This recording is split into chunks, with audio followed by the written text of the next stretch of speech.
हर बच्चा आप सोचें डॉक्टर और इंजीनियर बने, ऐसा पॉसिबल नहीं होता है। देखो बच्चा हमारा है, वो हमारे लिए कीमती है। अगर 300 नंबर भी आ रहे हैं तो आप 650 भी बना सकते हैं। कंसंट्रेशन की और ये जो फोबिया क्रिएट होता है या ये जो एंजाइटी होती है, इस तरह की कोई गोली स्टडी से रिलेटेड बनी नहीं है। हेलो हाय नमस्कार, मैं हूं आरजे सूरज और आप देख रहे हैं मुझे 89.6 FM सीकर के डिजिटल पेज पे। जी हाँ दोस्तों, सीकर की बात आरजे सूरज के साथ आपका पसंदीदा शो है। एक बार फिर से हाजिर हूं आप सबके सामने। आप इसको सुन भी सकते हैं 4 से 5 89.6 FM सीकर पे। 5 बजे आपके सेल फोन पे नजर आएगा और फिक्स मंडे को आपके न्यूज़पेपर में, दैनिक उद्योग आस्था में भी आप इसको पढ़ पाएंगे। जी हाँ दोस्तों, आज का शो बहुत ही खास होने वाला है और मैं स्पेशली नीट के स्टूडेंट्स को बोलना चाहूंगा कि जो लोग इसको देख रहे हैं, आपके एग्जाम आने वाले बहुत जल्दी। और अभी एक एक्सपर्ट, नीट एग्जाम के जो एक्सपर्ट है, स्टडी के जो एक्सपर्ट है, बाबा सर, किसी परिचय के मोहताज नहीं, आज मेरे साथ स्टूडियो में बता रहे हैं। सर सबसे पहले तो बहुत बहुत स्वागत है। नमस्कार सर। नमस्कार सर, जैसे कि मैंने कहा कि किसी परिचय के मोहताज तो नहीं है, पर फिर भी एक छोटा सा इंट्रोडक्शन जरूर चाहूंगा जी। हेलो डियर स्टूडेंट्स, लर्नर्स और सभी अभिभावक। मेरा नाम है आशीष दीवान, बाबा सर के नाम से जाना जाता है और मुझे पढ़ाते हुए 25 साल हो चुके हैं। मैं फिजिक्स पढ़ाता भी हूँ और देश के नामी कोचिंग, मतलब कोटा में भी मैं काफ़ी इंस्टीट्यूट में जो काफ़ी नामी हैं उनमें मैं HOD के पद पर रह चुका हूँ और सीकर काफ़ी वर्षों से हूँ और काफ़ी टाइम से मैं फिजिक्स पढ़ा रहा हूँ। जी सर, सबसे पहले तो मेरा सवाल यही रहेगा कि आयाम कोचिंग जो है वो एक एग्जाम लेके आ रहा है, उसके बारे में कुछ बताएं। जी, अभी आयाम ने एक टेस्ट सीरीज स्टार्ट की है। वैसे तो देखिए DTS जो होती है वो अभी सारे कोचिंग संस्थान वाले अपने साथ वाले भाई लोग सब भी स्टार्ट करते हैं लर्नर्स के लिए, पर आयाम एक अनूठी टेस्ट सीरीज लेकर आए हैं जिसके अंदर DTS तो है ही है, जो 14 फरवरी से स्टार्ट हो रहा है। अपार्ट फ्रॉम दिस हमने बिल्कुल एक नया, और काफी वर्षों से हम करते रहे हैं, नया इसलिए क्योंकि अभी आपको पता है कि पहले प्री कोविड से पहले जो हमारा वो चला करता था, वही का वही पैटर्न आ गया। पैटर्न चेंज हो गया है, 2025 में पैटर्न वही आएगा जिसमें 180 क्वेश्चन आएंगे। तो इस समय बच्चे का मोरलेस सबका जो सिलेबस है वो ऑलमोस्ट या तो कंप्लीट हो चुका है या होने वाला होता है। तो आयाम इसके लिए लेकर एक फुल टेस्ट सीरीज। अब फुल टेस्ट सीरीज से फायदा ये होता है भाई, अगर मैंने कोई तैयारी की है तो 180 क्वेश्चन में से 110-120 क्वेश्चन की तैयारी बच्चा मोस्टली कर ही लेता है और वो सही भी होते हैं। पर वो जो बचे हुए 60 या 70 क्वेश्चंस हैं, उसमें उसको ये पता चलता है, जब वो फुल टेस्ट देता है तो उसे ये पता चलता है कि भाई मेरी कमी है कहाँ। और जब आपको पता चलेगा कि मेरा इस जगह लैग आ रहा है प्रिपरेशन के अंदर, तो आप तभी उसको सही कर सकते हो जब आपने उस पेपर को एनालिसिस कर रखा हो।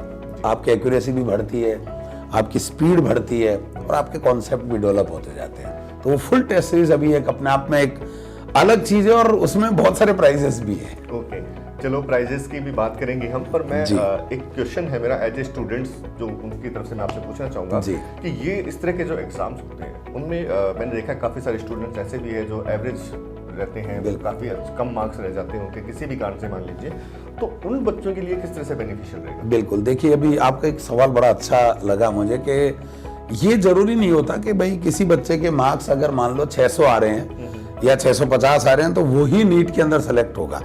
जैसा आपने बड़ा अच्छा प्रश्न था कि भाई किसी भी कारण से बच्चे के नंबर कम भी आ सकते हैं। तो मैं आपको एक कहना भी चाहता हूँ सूरज भाई के माध्यम से, आरजे साहब है, बहुत ही फेमस हैं, और इसी FM के माध्यम से मैं ये भी कहना चाहता हूँ, अगर 300 नंबर भी आ रहे हैं तो आप 650 भी बना सकते हैं, आप इससे ऊपर भी जा सकते हैं। बस जरूरत है आपके सेल्फ कॉन्फिडेंस की।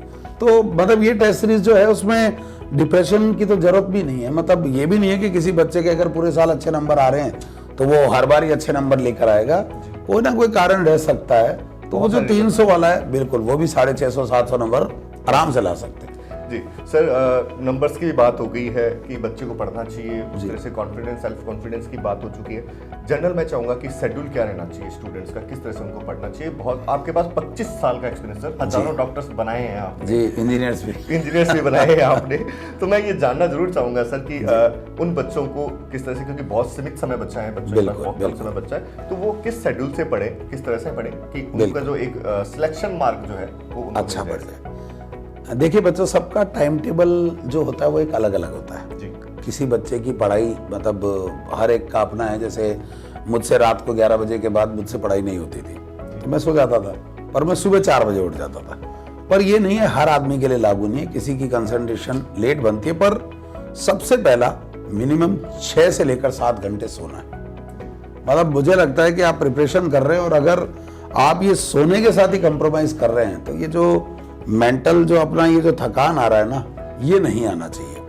तो पहला मुद्दा तो आप ये सोच कर करें। दूसरा, ये सोचकर आप प्रिपरेशन बिल्कुल ना करें कि यार मेरा नहीं होगा, क्योंकि देखो क्या है, सिलेक्शन जो होता है वो 2 हाथ 2 पांव वाले और सबके चेहरे का ये सर का जो डायमीटर है वो सबका बराबर ही होता है, इसमें कुछ बड़ा और छोटा नहीं होता है। बस जरूरत पड़ती है कंटिन्यूटी की।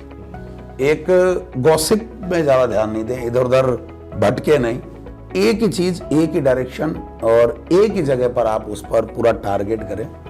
प्लस कंसंट्रेट होने की कोशिश करें। पढ़ाई हम कई बार करते हैं तो गलती क्या होती है सर, पढ़ने को तो हम 10 घंटे पढ़ लेते हैं, पर हमारी वो पढ़ाई ऐसी होती है कि हम हर 15 मिनट 20 मिनट पे उठ रहे हैं, हमारे दिमाग में एक नई नई चीजें चल रही है। देखो कंसंट्रेशन जो बनती है, तो मेरा ये मानना है कम से कम 2.5 से लेकर 3 घंटे की जो सिटिंग होती है वही आपके लिए कारगर साबित होती है। क्योंकि पहले वाले 5-7 मिनट चाहे कितना ही बड़ा जो कहता है ना मैं बहुत कंसंट्रेट होता हूँ, पहले वाले 5-7-10 मिनट तो बंदा यही सोचता रहता है मैं आज पढ़ूँ क्या।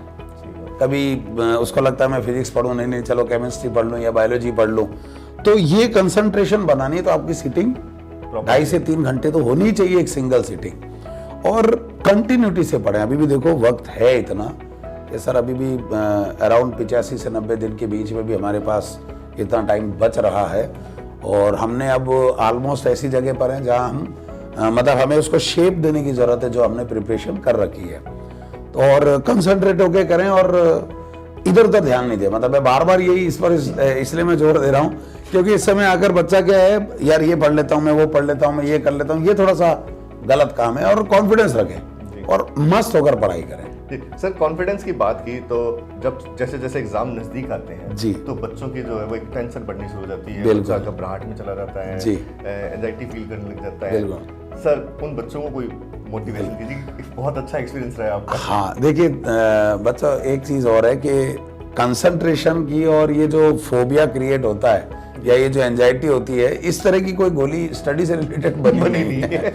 इसका तो सिर्फ एक ही है कि आप देखो मन में गोल होना चाहिए। मुझे आज भी याद है, या आप लोग हैं, आपने जैसे 10th का एग्जाम दिया होगा, सूरज सर आपने भी दिया होगा, तो उस समय हमें ऐसा लगता था यार बोर्ड है, एक हवा होता था, मार्केट में बना दिया जाता है, सराउंडिंग बनाता है, रिलेटिव्स भी बहुत अच्छा रोल अदा करते हैं। सार्वजनिक बेइज्जती होती थी, अखबार में आता था, रिजल्ट भी जो ढूंढना पड़ता था, सार्वजनिक बेइज्जती। बिल्कुल। तो एक हमारे अंदर एक वो रहता था ना कि यार मेरा नहीं हुआ तो क्या होगा, और मैं फेल नहीं हो जाऊं। पर जैसे ही हम क्वेश्चन देना शुरू करते थे, एक आधा क्वेश्चन अच्छा करते ही पूरा पेपर सही हो जाता था। ऐसे हम 12th में हैं तो हमारे साथ ये यार 12th बोर्ड है, बहुत हार्ड होता है, 10th तो ऐसे ही निकल गई। तो ये फोबिया तो हमेशा क्रिएट रहेगा। और ये फोबिया कैसे दूर होता है, अगर हम मान लो कोई स्पोर्ट्स भी खेल रहे हैं तो बिना प्रैक्टिस के तो हम वो कुछ कर ही नहीं पाते। अगर हम लगातार प्रैक्टिस करेंगे, हमें हमारी कमियां पता लगेगी, तो मुझे लगता है इस तरह की एंजाइटी फोबिया ये कभी नहीं आएगा। देखो सबसे बड़ा गुरु मेरा जो मानना है वो है हमारे माता पिता। हो सकता है कई के पेरेंट्स के पास टाइम नहीं होता, दोनों ही वर्किंग होते हैं, टाइम नहीं हो पाता, तो हमारे जो टीचर है, संस्था है, उसमें जो हमारे गुरु हैं, वो मुझे लगता है बहुत अच्छी सलाह दे सकते हैं। बिकॉज उनका काम ये रहा होता है, वो इस तरह बच्चों के टच में रहते हैं, तो बच्चे उनके हाथ, हजारों बच्चे उनके मेंटर होते हैं, वो उनको बहुत ज्यादा नॉलेज होती है। तो प्लीज आप लोग उनसे जरूर कंसल्ट करें और वो डेफिनेटली आपका हेल्प करेंगे, क्योंकि उनको पता होता है कि बच्चे को अभी किस तरह की जरूरत है और लर्नर को भी क्या चाहिए, वो किस चीज से परेशान है और क्या ऐसी चीज करे जिससे उसको फायदा हो जाए। और वैसे हमसे भी मिलने आ सकते हैं, हमारी तरफ से कोई मना नहीं है, आखिर है तो हम शिक्षक ही। शिक्षक के साथ मैं ये भी कहना चाहूंगा सर आपके बारे में मैं थोड़ा सा, कि आप बड़े प्रिय रहते हैं स्टूडेंट्स के, और मैंने जहां तक आपको स्टडी किया, जितना मैं आपको जानता हूँ, कुछ कंट्रोवर्शियल होने के बावजूद भी आपके क्या कुछ जिंदगी में घटने के बाद में भी आपके चेहरे की जो रौनक है, जो चमक है, वो एक अलग ही रहती है। जी सर हमारे स्टूडेंट्स को भी बता दें सर कि आप घबराएं क्यों और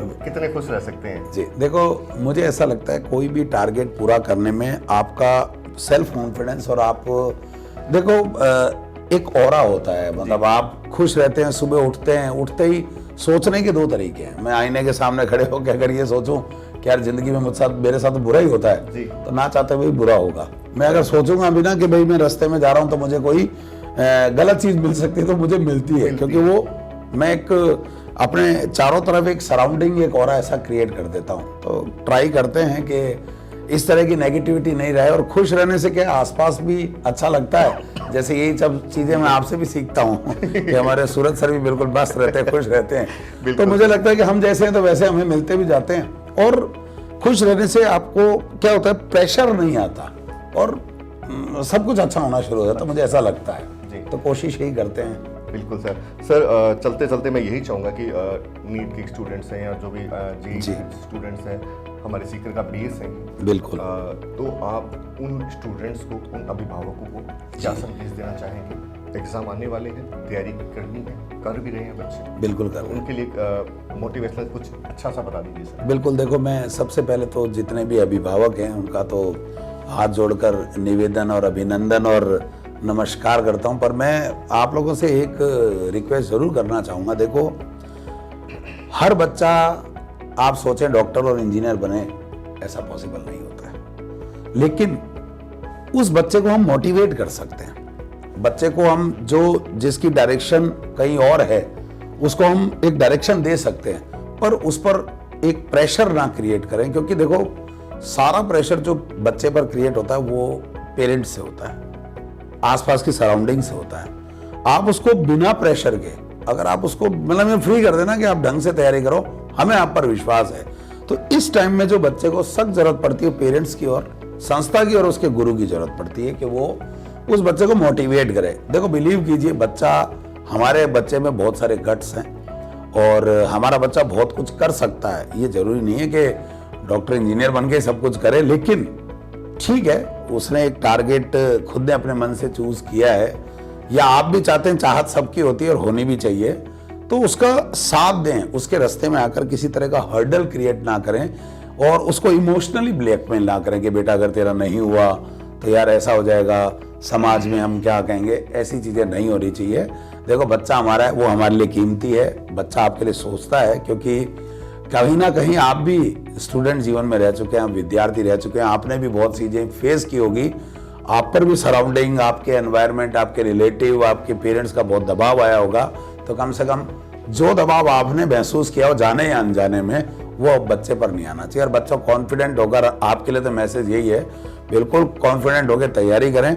अगर आपको लगता है कि हमारी तरफ से, आयाम की तरफ से कोई आपके लिए हम मदद कर सकते हैं, कोई टॉपिक अगर आपको लगता है, कोई डाउट आपको लगता है, आपकी स्टडी से रिलेटेड, आपके टाइम टेबल, आपका टाइम मैनेजमेंट, या आपको और कॉन्फिडेंस चाहिए हो, तो आप लोग आ सकते हैं साहब। 24/7 हमारे दरवाजे आपके लिए खुले हैं, जो हमारा वर्किंग आवर्स है उसमें हम आपके लिए तैयार हैं। जी, बहुत बहुत धन्यवाद सर। जी सर, नमस्कार, थैंक यू सर।